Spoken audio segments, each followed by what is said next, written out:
ప్రభువు చేసిన ప్రతి మేలు కూడా జ్ఞాపకం చేసుకుని అందులకు వందనాలు తెలియచేయి అని మన ఆత్మతో చెప్పుకుందాం. ప్రభు మనకు మూలము, మనకు మూలాధారము. అడుగుని మీకు వసగబడని చెప్పి ఉన్నా, తట్టడి మీకు కలవబడను, వెతుకుడి మీకు దొరుకునని చెప్పి ఉన్నా. ప్రభు నీ మాటలు విశ్వాసం నుంచి మేము ప్రార్థన చేయించున్నాం. మా హృదయ కోరికలను మేము ఉంచుతున్నాం. ప్రభా ఈ దివ్య సప్రసాద ఆరాధనలో ఎవరైతే పాల్పంచుకున్నారో వారందరి యొక్క అవసరాలను మేము ఉంచుతున్నాం. ప్రభా చిత్తమైతే మా యొక్క దేవులను ఆరాధించండి. ప్రభా ఈ దివ్య సప్రసాద ఆరాధనలో పాల్పంచుకుంటూ ఎవరైతే మనశ్శాంతి లేక, సంతోషం లేక, ప్రశాంతత లేక, నెమ్మది లేక సతమతమైపోతున్నారు, అటువంటి వారిని సమర్పిస్తున్నాం. ప్రభువా అటువంటి వారికి నెమ్మదిని దయచేయండి, నీ శాంతిని దయచేయడం ప్రార్థన చేయించున్నాం. ప్రభువా నీవు శాంతి ప్రదాతలు, భయంతో వణికిపోతున్న అపోస్తలకు దర్శనమిచ్చి తెలియజేసి ఉన్నావు. నీకు శాంతి కలుగును గాక అని తెలియజేసి ఉన్నావు. నీకు శాంతి కలుగును గాక, నీకు శాంతి కలుగును గాక 3 సార్లు తెలియజేసి ఉన్నావు. వారి మీద శ్వాసలోని పవిత్రాత్మను పొందుడు అని తెలియజేసి ఉన్నావు. వారి పవిత్రాత్మ పొందుకున్నారు, వారి భయం తొలగిపోయింది, వారి ధైర్యాన్ని పొందుకున్నారు, మహాజ్ఞానాన్ని పొందుకున్నారు. ప్రభు సమయంలో మాకు కూడా నీ ఆత్మను, ఆత్మశక్తిని దయచేయండి. మాకు కూడా నీ శాంతిని, కాంతిని దయచేయమని ప్రార్థన చేస్తున్నాం.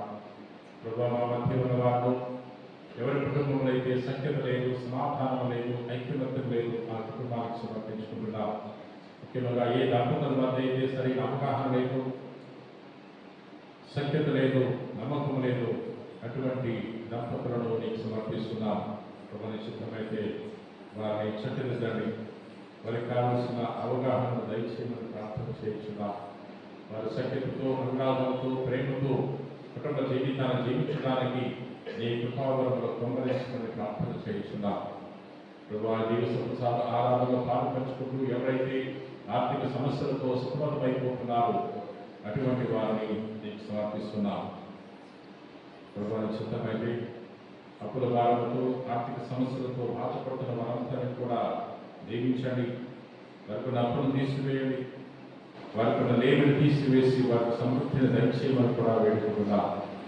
ప్రభు ఎవరైతే అనారోగ్యంతో బాధపడుతూ ఆరోగ్యం కోసం ప్రార్థన చేయించున్నారో అటువంటి వారిని తాకండి. ప్రభు నీవు తాకితే స్వస్థత, నీవు ఎవరెవరైతే తాకే వారందరూ కూడా స్వస్థత పొందుతున్నారు. ప్రభు ఆ సమయంలో మమ్మల్ని కూడా తాకండి. మేమందరం కూడా రోగులమే అయ్యా, వినయముతో, విశ్వాసముతో నీ ముందు ప్రణమల్లి వేడుకుంటున్నాం. మమ్మల్ని తాకండి, మా శిరస్సును తాకండి, మా దేహాన్ని తాకండి. మా దేహంలో ఎక్కడైతే అనారోగ్యం చోటు చేసుకుందో ఆ చోట్ల నీ స్వస్థత హస్తం చేత తాకి స్వస్థపరచమని మా నాథుడైన క్రీస్తు ద్వారా మనవి చేయించున్నాం తండ్రి.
పట్ల జ్ఞాపక చిహ్నములు మాకు సంగ చిత్తగించుతరే మీ దివ్య శరీరక్తల పరమ రహస్యములను మేము భక్తి శ్రద్ధలతో పూజింపను మీ రక్షణ ఫలితములు మేము నిరంతరము చవి చూడను యుగములు జీవించు పాలన చేయి ఏడు మాల మాకు అనుగ్రహించండి.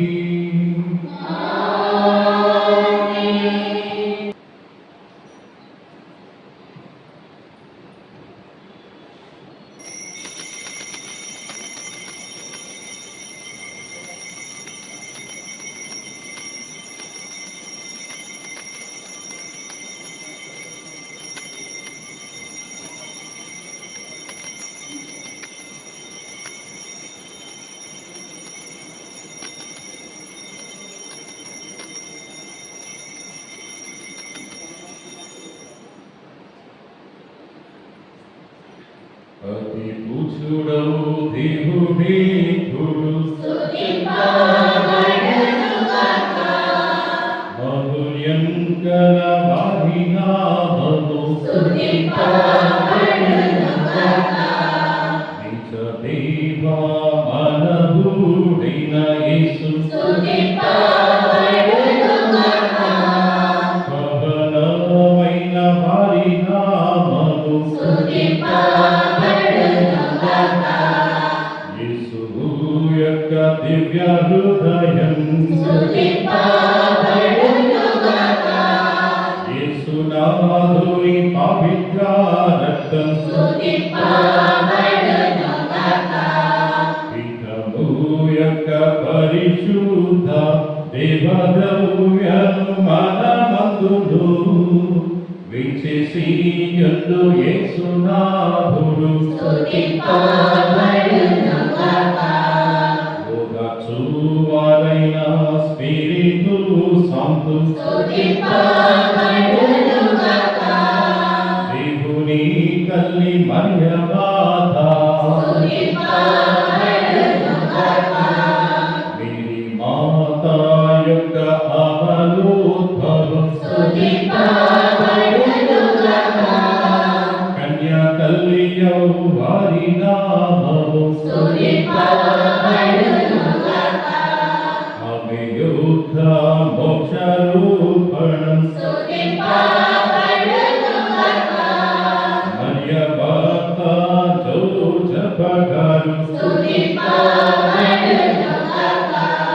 తమ దూతల యందును తమ అర్చశిష్టుల యందును దేవుడే కొడు ఘనముగా దేవుడే కొడు ఘనముగా